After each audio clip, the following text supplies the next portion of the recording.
Ayun, ito mga birds oh. Dito tayo sa bahay. Ito mga birds oh. Bakal yan. Kadugtong yan na itong natin.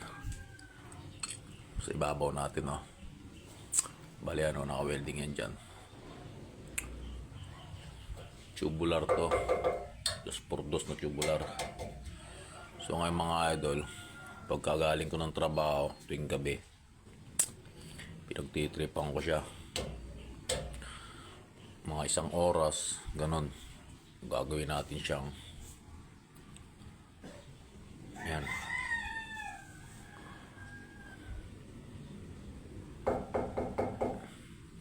Gawin natin siyang kahoy. Wala kasi tayo magawa pagkagabi. Kaya mapapansin yan, marami pang wala.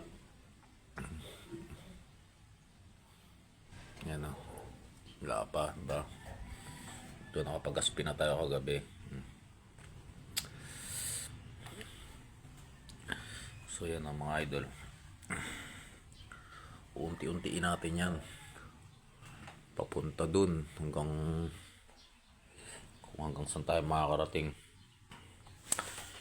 Itong landing natin, hindi ko alam kung gagantuin ko rin ba to. Ang dumi kasi oh. Ito kasi mga idol yan oh. Ang base color ko rito is latex lang yan. Base color natin yan, latex. Sinabay ko lang dun. Kasi dati tong gray na lacquer, automotive gray. Ayun o. Para magmukha siya malinis, sinabay ko lang to, landing. Ngayon dahil nagdumi na siya, kaya ako siya ginanto naman. Yan. Ito is color lang din to. Burnt sienna tsaka raw sienna lang gamit ko rito, puro. Tapos di-design na lang tayo, aspin na lang tayo, gamit tayong pencil brush, no?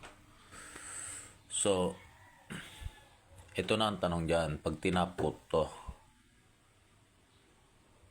kumbaga ito is aaspian ko rin ng ganito, di ba?